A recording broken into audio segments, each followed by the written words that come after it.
வணக்கம். மற்றொரு காணொலியில் இணைந்து கொள்வதில் மகிழ்ச்சி. இன்றைய தினமும் மிக முக்கியமான ஒரு விடயம் தொடர்பாகத்தான் பேச போகின்றோம். அதாவது நேற்றைய தினம் ரணில் விக்ரமசிங்கே அல் ஜசீரா ஊடகங்களுக்கு ஒரு கருத்தை வெளிப்படுத்தியிருந்தார். அது ஒரு பேசுபொருளாக மாறியிருந்தது. அந்த காணொலி இன்றைய தினம் அல் ஜசீரா ஊடகத்தில் வெளிவர காத்திருக்கிறது. அது என்ன விடயம் தொடர்பாக பேசினார் என்ற செய்தியும் நேற்றைய தினமே வெளிவந்துவிட்டது. அதாவது முக்கியமான ஆங்கில பத்திரிகைகள் அந்த விடயத்தை வெளிப்படுத்தி இருக்கின்றன. இது என்ன விடயம், இது எவ்வாறாக அமையப்பெற்றது என்பது தொடர்பான பல்வேறுபட்ட விடயங்களையும் இன்றைய காணொலியில் பார்க்க போகின்றோம். அதே நேரத்தில் ஜீவன் சொந்தமான ஒரு விடயத்தை சொல்லியிருக்கின்றார். அதாவது ரணில் விக்ரமசிங்கவிடம் மன்னிப்பு கேட்க வேண்டும் என்று சொல்லி நேற்றைய தினம் சொல்லியிருக்கின்றார். அது என்ன விடயம் என்பது தொடர்பாகவும் இன்றைய இந்த காணொலியில் விரிவாக பார்க்க போகின்றோம்.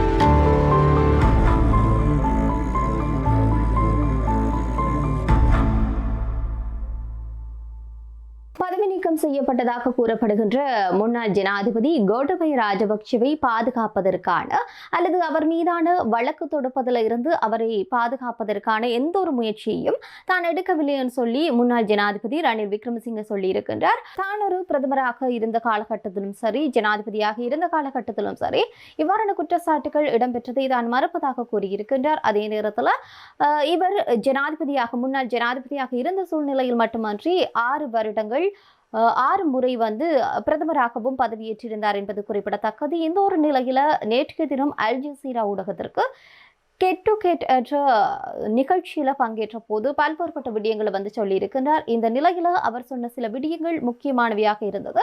அவை தொடர்பாகத்தான் இன்றைய காணொலி அமையப்பெற போகிறது. அதே நேரத்தில் அவர் இடைநடுவிலே அந்த நேர்காணலை விட்டு செல்கின்றார். ஏன்னு சொல்லி சொன்னா பல்வேறுபட்ட பிரச்சனைக்குரிய கேள்விகள் கேட்கப்படுகிற போது அவர் இடைநடுவில் செல்வதாக ஒரு அச்சுறுத்தலையும் விடுத்திருக்கின்றார். எனினும் தொடர்ந்து அவர் இணைந்து அந்த நேர்காணல தன்னுடைய தகவலை வழங்கி இருக்கின்றார். கிட்டத்தட்ட 1 மணி நேர நேர்காணல்ல இடைநடுவில் செல்வதாக அச்சுறுத்தியதாக கூறப்படுகிறது. இந்த ஒரு செய்தியானது நேற்றைய தினம் பார்த்தோம் என்று சொல்லி சொன்னா பொதுவாக ஆங்கில ஊடகங்கள், அதாவது சர்வதேச அளவில் வெளிவரக்கூடிய ஆங்கில ஊடகங்கள்ல அவர் கூறின விடயங்கள் தொடர்பாக வெளிப்படுத்தப்பட்டிருந்தது. இன்றைய தினம்தான் அந்த நிகழ்ச்சி நேர்காணலானது காணொலியினூடாக வர காத்திருக்கிறது. எனவே இன்றைய தினம் அவருடைய காணொலி வந்ததன் பிற்பாடுதான் எவ்வாறான முக்கியமான விடயங்கள் தொடர்பாக விரிவாக பார்க்கக்கூடியதாக இருக்கும். எனினும் கிடைக்கப்பெற்ற தகவலின் அடிப்படையில் சில முக்கியமான விடயங்கள் தொடர்பாக இன்றைய இந்த காணொலியில பார்க்க போகின்றோம். குறிப்பாக சொல்ல போனால் 2019ஆம் ஆண்டு தற்கொலை குண்டு தாக்குதல் இடம்பெற்றது. இது முழு இலங்கையுமே ஒரு அச்சத்தில் ஏற்படுத்தின, ஒரு அதிர்ச்சிக்கு உள்ளாக்கின ஒரு விடயமாக இருந்தது. இந்த ஒரு காலப்பகுதியில் அந்த தற்கொலை குண்டு தாக்குதல் நடந்த காலப்பகுதியில் அதுல முக்கியமாக அரசாங்கத்தில் உள்ளவர்களுக்கும் தொடர்பு இருப்பதான ஒரு தகவலும் வெளிவந்திருந்தன. அது தொடர்பான கோரிக்கைகளும் முன்வைக்கப்பட்டு வந்தன. என்றாலும் கூட அது தொடர்பான சரியான ஒரு விசாரணைகளோ அல்லது சரியான ஒரு போக்கோ அன்றைய அரசாங்கத்தினால முன்னெடுக்கப்படவில்லை என்று சொல்லி ஒரு குற்றச்சாட்டு பரவலாக எழுந்திருந்தது. இந்த ஒரு நிலையில தான் நேர்காண்பவரும் அந்த ஒரு கேள்வியை கேட்டிருக்கின்றார். இது தொடர்பாக பதிலளித்து ரணில் விக்ரமசிங்கே இந்த ஒரு விடயத்தை மறுத்திருக்கின்றார். அதாவது இந்த தற்கொலை தாக்குதல் தொடர்பான ஒரு விசாரணைகளை முறையாக மேற்கொண்டதாகவும் அதுல இந்த குற்றச்சாட்டை தான் மறுப்பதாகவும் அவர் சொல்லியிருக்கின்றார். மேலும் பல விடயங்களை அவர் சொல்லியிருக்கின்றார். நான் முன்னதே சொன்னது போன்று 1 மணி நேர அந்த நேர்காணல இடைநடுவிலே சென்று திருப்பி மீண்டும் இணைந்துதான் அவர் அந்த நேர்காணலை கொடுத்திருக்கின்றார். இதுதான் ஒரு முக்கியமான விடயமாக எல்லா பத்திரிகைகளையும் குறிப்பாக ஆங்கில ஊடகங்கள்ல நேற்றைய தினம் வெளிவந்திருந்தன.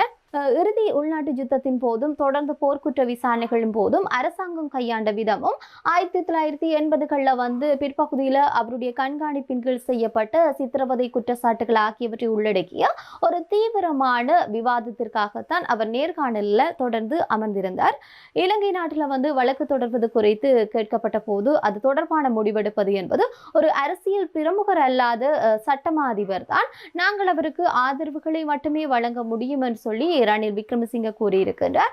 இந்த நிலையில் 2022ஆம் ஆண்டு ஒரு அறகலைய போராட்டங்களை தொடர்ந்து நாட்டை விட்டு வெளியேறிய முன்னாள் ஜனாதிபதியை பாதுகாப்பதற்கான எந்த ஒரு முயற்சியையும் அல்லது அவர் தொடர்பான விசாரணைகள் தொடர்பாக அவரை விசாரணையிலிருந்து தப்பிக்கக்கூடிய எந்த ஒரு முயற்சியையும் தான் எடுக்கவில்லை என்று சொல்லியிருக்கிறார். இது தொடர்பாக கேள்வி கேட்கப்பட்ட போதுதான் இந்த ஒரு மறுப்பையும் ரணில் விக்ரமசிங்க சொல்லியிருக்கின்றார். 2019ஆம் ஆண்டு குண்டு தாக்குதல் இடம்பெற்ற காலப்பகுதியிலையும் அந்த குண்டுவெடிப்புகளுக்கு ISIS அமைப்பு சார்ந்த ஒருவரால் தான் நடத்தப்பட்ட பிறகும் பிற சக்திகளும் அவருடைய சொந்த அரசாங்கம் பாதுகாத்ததாக கத்தோலிக்க திருச்சபையில குற்றச்சாட்டுகள் குறித்து செய்தியாளர் அந்த கேள்வியை கேட்டிருந்தார். இவ்வாறாக பல்வேறுபட்ட குற்றச்சாட்டுகள் இருக்கு. இது தொடர்பாக நீங்கள் என்ன நினைக்கின்றீர்கள் சொல்லி அதற்கு ரணில் விக்ரமசிங்க பதிலளித்திருக்கின்றார். அதாவது அந்த குற்றச்சாட்டுகளை அனைத்துமே ஒரு முட்டாள்தனமான விடயம் என்று சொல்லியும் கத்தோலிக்க திருச்சபையினுடைய அரசியலுக்கு ஒரு எடுத்துக்காட்டு என்று சொல்லியும் அவர் சொல்றார்.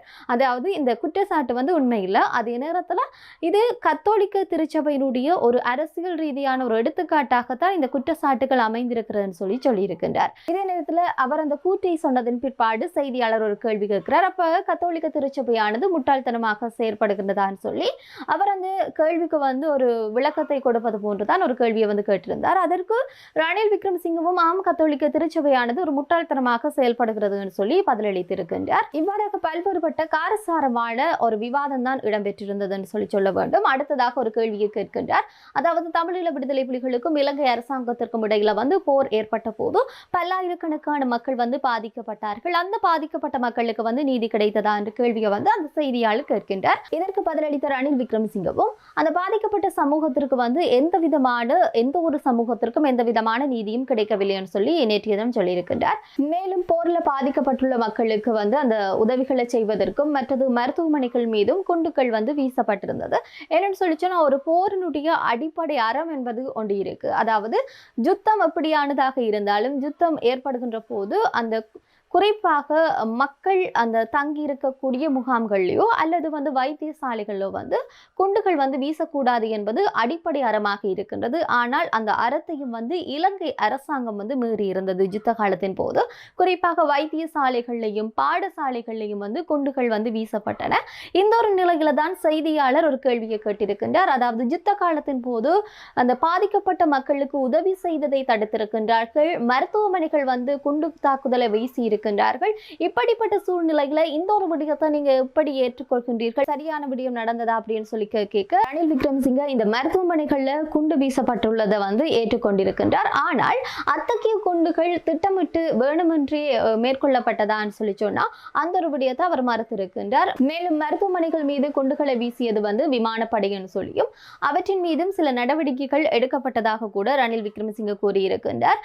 உங்களுக்கு தெரியும், ஐக்கிய நாடுகள் சபை ஒரு கூற்றை முன்வைத்திருந்தது. அதாவது யுத்த காலத்தின் போது இந்த போரினால் பாதிக்கப்பட்ட மக்களுக்கு நிவாரணங்களை வழங்குவதற்கும் அவர்களுக்கான உதவிகளை வழங்குவதற்கும் முன்வந்த போதும் இலங்கை அரசாங்கம் குறிப்பாக இராணுவத்தினர் அந்த உதவிகளை கிடைக்க கூடாது என்பதில் மிக கவனிப்பாக இருந்தார்கள்.